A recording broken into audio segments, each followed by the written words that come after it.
कटक जगतपुर स्थित श्री श्री शून्य ब्रह्म आश्रम 18तम वार्षिक उद्यापनी उत्सव पालित कटकर जोब्रा निकट तल जगतपुर निमपुर ठारे थिबा मालिका वर्णित श्री श्री शून्य ब्रह्म आश्रम ठारे गत 9/1/2026 तारिख ठारू भागवत संस्थापन ओडिशा द्वारा आरंभ होइथिबा 18तम वार्षिक उत्सव आज महासमारोह उद्यापित हो जाइछि।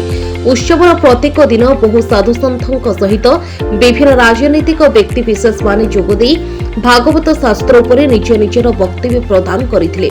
बहु संख्यक भक्त जोगदे प्रतिदिन साधु सन्थक प्रवचन मान शुणिबा सहित आनंद बजारे जोगदे प्रतिदिनर उत्सव को सफल करुथिले।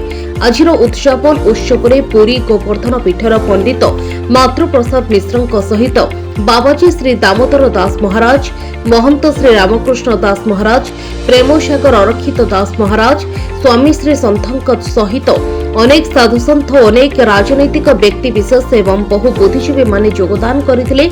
आजिर उद्यापन उत्सवर मुख्य अतिथि पद्मश्री बाबा बलियार जोग देथिले। प्राय 10,000 अधिक भक्तों समागम आज उद्यापन उत्सवर साधु सन्थक प्रवचन सभा सहित आनंद बजारे उपस्थित होई आजिर उद्यापन उत्सव को सफल करथिले।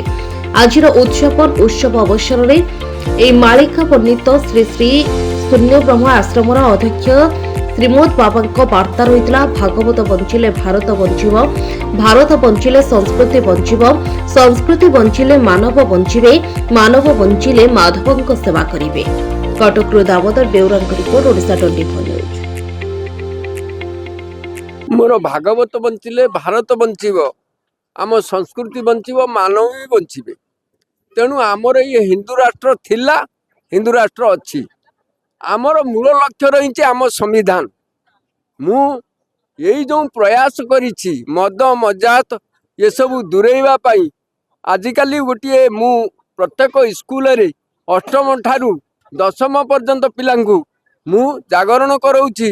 आमर राष्ट्र जागरण हो, पिला जागरण हेबे, छात्र भी जागरण हेबे, छात्री भी जागरण हेबे, देश भी जागरण हब।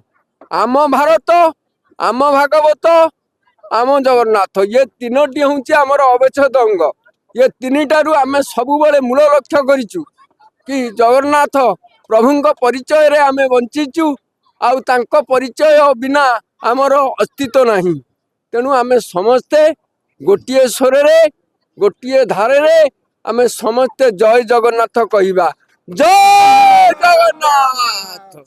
सेई जो जय जगन्नाथ आज ये आनंद बजार रे जगन्नाथ महाप्रभुंकर एते बड़ ये आनंद खला आमे समते विभरित हो जाइछु।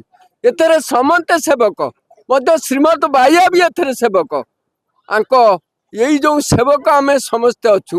मोर सामाजिक बंधु मान भी सेवक एथरे केही मुरबी नाहंती। केवल समस्ते कहउछंती देश रहू, जाति रहू, माटी रहू, संस्कृति भी रहू। आमर मूल लक्ष्य बंचिले भारत बंचिब, भारत बंचिले संस्कृति बंचिब, संस्कृति बंचिले मानव बंचिबे, मानव बंचिले माधवଙ୍କ सेवा करिवे। आमे हिंदू सबुबले आमे हिंदू ही रहिबु। आम देश